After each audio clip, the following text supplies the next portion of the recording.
सकाळी जय भीम जय शिवराया. भावांनो बहिणींनो, आता माझं पारसं काम झालं बघा. बाई माझी उठलीच नाही अजून झोपीतून. ही आणखीन उठलीच नाही. बाई उठ ना, आंघोळ करायला पाणी तापलंय. आव पाणी तापलंय, आंघोळ करायची नाही का तुला? बरं पुन्हा कर, झोप झोप पुन्हा कर. बरोबर बघा पाणी किती तापलं या. हा तापलंय का नाही पाणी? लय पाणी तापलं या. जांभळाचा तर सगळा झाडा झालाय. काही नाही राहिलं आता. झाडा झाला आता जांभळाचा समजा. पडकं घर आहे व हे, आणि जांभळं उगवली. आम्ही माळव्याचा धंदा करीत होतात. जांभळं, आंबे, माळवं. पण ते मला भरायचं कळत नाही. माय माझी भरीत होती, मी इकीत होते डोक्यावर घेऊन गलूगलीनं. तर आता काय झालं बघा, बाई माझी घसरली, माझी वय झाली, बाईला वजन होईना. त्याच्यामुळं बाई घरीच आहे, मग मी बी घरीच आहे. मी बी आता रानातलं कुठलं बी काम करते. कारखाना बी केला गेल्या वर्षी अर्ध्या कोयत्यानं. त्याच्यामुळं बघा इकडं तिकडं काम करते, रोजी रोजगार, मोलमजुरी. हे पाठी मागलं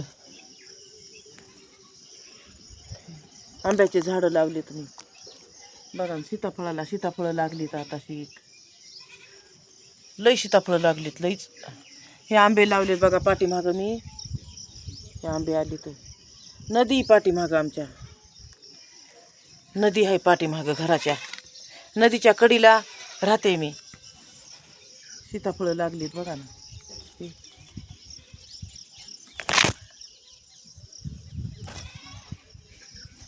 लय लागलीत सीताफळं सीताफळीला. आता पाडाला लागले की तोडीते मी. अशी तोडीत नाही, सीताफळीलाच पिकू देते.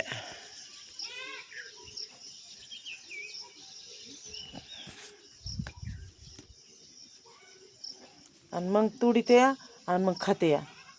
असे तोडे की काय होतंय बघा. सीताफळीला बी आळ्या होत्यात आता ह्या पावसानं.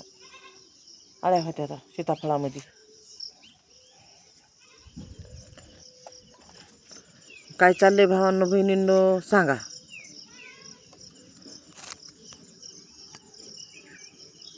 एवढाले झालीत आता सीताफळं. लिंबुनी लावली या. काय करावं.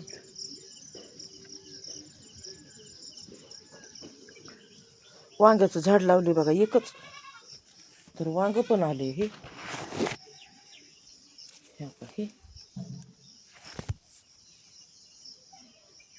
मला लय काही बी झाडं लावा वाटत तिथं.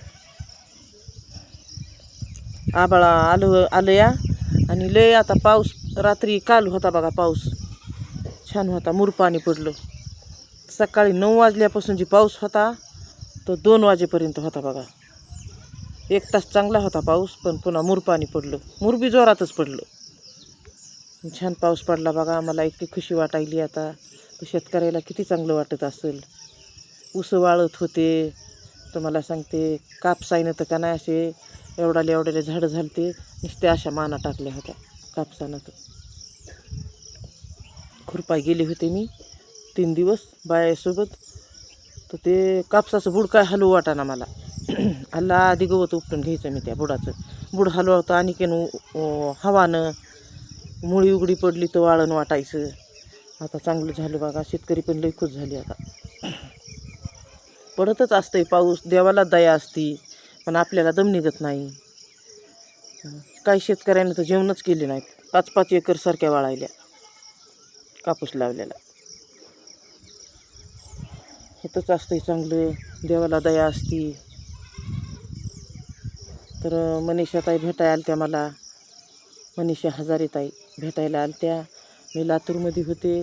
तर माझी चर्चा काहीच केली. गावामध्ये 4 लोक नासके असतातच. काय करावं आता, इलाज नसतो या. मजबुरीचा फायदा लय घेते तो लोक, काय सांगावा. ज्याला कुणी नाही का, कारण त्याला बोलणारं कुणी नसतंय. काय सांगावं, विचार करून करून करून गपचीप बसते. आपल्या पाठीमागं कुणी नाही, बोलू जात नाही. आपल्याला मंजुरी करायची, पोट भरायचं, कुठं लोकांच्या नादाला लागावा. पण मी नादाला लागत नाही कोणाच्या. कुणी काय जरी पाठीमागं बोललं, पाठीमागंच बोललं त्या दिवशी मनीषाताई पशी काय काय बोलले लोक. काय सांगावं तुम्हाला आता. मला एक जणानं सांगितलं की ताई असं असं तुम्ही दवाखान्यात गेला, तो एक माणूस मनीषाताईला काय काय बोलू लागला. त्यानं खूप सांगितलं मला. सगळा गाव बऱ्यावर असतंय, उन्हावर फक्त एक दोघंच असते. तर गाव नसतं, एक पूर्ण गाव चांगलं असतं या.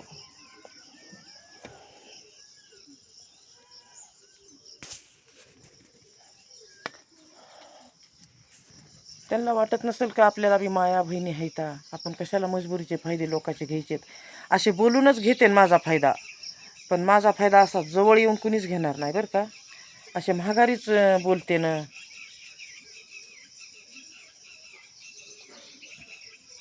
माझंच कुणी विचारणारं असतं नवरा, अगर मला लेकरू बाळ असतं तर असे लोक काय बोलले असते. हुडकून मारलं असतं माझ्या लेकरा बाळाला आणि नवऱ्यानं कोण आहे म्हणून. तसं माझं पाठीमागं कोण आहे म्हणायला कुणीच नाही ना. पोटात झुरते 4 बायासोबत कामाला जाते. काय करू आता. बरेच लोक बघायला होते. लोक म्हणले, काही लोक भेटेत हो, बेकार लोकायला लोक, चांगले लोक भेटेत. ते मला भेतच सांगितलं. एक दोघानं सांगितलं मला भेत. काय सांगायचे ते सांगितलंय. आता काय सांगावा, माझ्या मनातच राहिलं ते. जमा नाही लोकायला. काय मी काय पोटाला पोटभर खाते, माईचा दवाखाना आहे मला सारखा. कधी माझं दुखलं, माझा दवाखाना आहे. आम्हाला बघणारं कुणी नाही, आमच्या पाठीमागं कुणी नाही, असे लोक बोलतेत. काय करावा. तर बाळांनो, तुम्ही समजून घ्या. आज 25 वर्ष झाले या सख्या नातेवाईकाचा त्रास काढते मी. माझा वापर केला, सगळ्यानं वापर केला माझा. कोणचा वापर केला. गावाच्या वर तर हापसा होता. मी राहते इथं, हापसा आहे, गावाच्या वरी राहते मी. आणि गावाच्या खाली माझे भाऊजाई राहते. तर पहिलं मी त्यांच्यापाशीच राहत होते. भाऊजाईचे म्या 5 बाळातपणामध्ये तिचं घाण धुणं म्या धुऊ दिलं नाही तिला. तिच्या लेकराचं बाळवं मी धुऊ दिलं नाही. भावांनो बहिणींनो, काहीच करू दिलं नाही. आणि 2 बहिणीचे बाळातपणामध्ये 2 लेकरायचे, त्यांचे बाळ होते, त्यांचं धुणं, त्या रक्तारुद्राचं घाण धुणं म्या धुलं. आणि आज माझ्यावर येळ आली, मी चालले लातूरला, तर माझी काय चर्चा उठवली. तर देवा तू उठवू नको, फक्त ईश्वर माझ्यावर सत्याचा राहीन, सत्य परिस्थिती तू ओळख, ही तुला प्रार्थना करते ईश्वर मी. तर आज ते लोक मला म्हणत सुद्धा नाहीत तुझं काय दुखतंय, माझ्या माईचं काय दुखतंय. असं काहीच नाही. मी रातचं बेरातचं कोण्या वेळाला माईला दवाखान्यात नेते, तुम्हाला हेडीव करून टाकते सुद्धा मी. आणि विचारित नाही तर मला माई उचलत नाही, तशीच नेते मी. ऑटोवाल्याला म्हणते बाबा उचलू लाग, ऑटोवाला उचलू लागत नाही. काय करावा. तशीच वडीत पडीत घेऊन जाते मी, तशीच दवाखान्यामध्ये माईला माझ्या. आणि असे लोक, काही लोक बरं का, सगळे लोक नाहीत, 1-2च जरा बेकार येतं माझ्या पिच्यावर येतं, 1-2. मी त्यांना भाऊ देत नाही, काय नाही काय नाही करायचं. हे बघा, आपण फक्त चांगलं राहायचं. किती जरी वाईट समोरचा असला तरी आपण चांगलं असल्यावर ते काहीच करीत नाही, काहीच करीत नसते ते. आपण चांगलं राहायचं. आपण मजबूत, मी मजबूत राहते, उगाच एकली राहत नाही. ताप बी नाही मला कुणी डोळा मारायला. महागारीच असं काही बोलते ना, चाड्या चुगल्या काही करते, महागारीच माझ्या समोर यायला कुणाची ताप बी नाही. समोर एक जण आलता माझ्या, तर असा बी मारला होता मी, लय मारला होता. मारून त्याला जेलमध्ये घातलं होतं मी, मारून. तर तिथं बी कणायच्या प्राशी मारायले, फौजदार मारायले, कुणीही मारायलं पोलीस स्टेशनमध्ये बी. काय नाही, एक जणानं माझे हात धरले आणि एक जणानं मला उगाच त्रास दिला. सायकलीवर यायला आणि काय शिट्या वाजवायला माझ्या दारामध्ये, 4-4 बाऱ्या उगाच दारात थांबायला. मग मी त्याला धरून माझ्या दारात आणलं, तू का असा करायलास म्हणून, तुला माय बहीण नाही का? तर त्यानं मला शिवीगाळी केली, तुला काय आम्ही म्हणलात का? तर मग मी काय केलं, त्याला मारलं.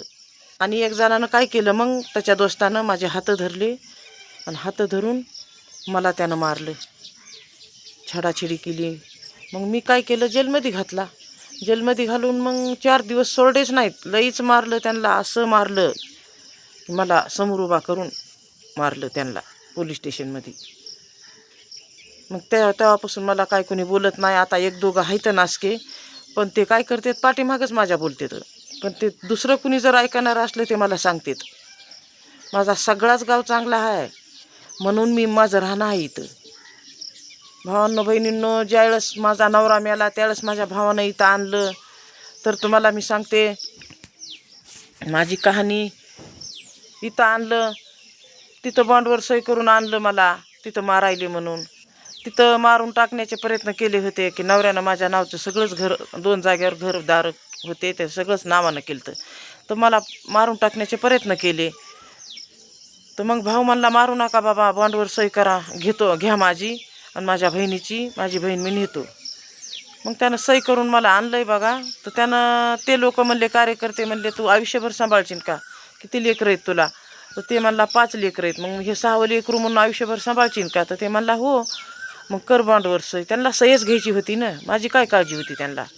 मग सही घेतली बघा. आम्ही खेड्याचे, आम्हाला काय कळत नाही, आणि आम्ही सही दिली आणि माझ्या भावानं मला अशाला असं आणलं. मग आणलं तर इथं तरी कुठं सांभाळलं. भाऊजाई रोजच म्हणायली, तुला येऊ नको म्हणलं होतं, तू का आलीस, रोज भांडण. मग 2 महिने कसं तरी रडापडीत सांभाळलं. 2 महिन्याच्या नंतर मला बाहेर काढावं लागलं. आणि मग बाहेर निघाल्यावर मग गावाला यायला म्हणलं, मला पत्र द्या. हनुमान मंदिरवरली मला पत्र दिले आणि मग त्या पत्रात मी आता राहते. त्या पत्रात राहते भावांनो बहिणींनो. हे शेजाऱ्याचे सपूट आहेत मला भीतीचे, हे शेजाऱ्याचा सपूट आहे आणि पत्र ठोकून मी राहते. अशा परिस्थितीमध्ये राहते मी. माझी शेजारी पण लई चांगली, इथं गाव पण मला चांगलं आहे. कान्या कोपऱ्याला असन कोण मोकार एखादा 1-2, त्याचं काय सांगतात, काय करावं आता, कुठं त्यांच्या मागे लागावा. आपण चांगले माणसं, आपल्याला कष्ट करून पोट भरायचंय, चांगल्यासोबत वागायचंय, मार्केटमध्ये राहायचंय, नशिबाला आलं तसं वागायचंय. पण बेकार गोष्टीत मी जिंदगीत बी जाणार नाही, कधीच जाणार नाही. त्यांना वाटत आहे मी जाईन, पण जाऊ शकत नाही. मी शिळ्या भाकरी खाईन, रोज वाळे कुटके खाईन, मी कसले बी हाल काढीन, पण मी बेकार गोष्टीत जाणार नाही. हे तुम्ही समजून घ्या आणि मला सपोर्ट करा. माझ्या पाठीमागे राहून ठामपणानं कमेंट करा, त्यांना उत्तर द्या. बेकार लोकायला, मला सख्या नातेवाईकांना तर अति त्रास दिला, अति.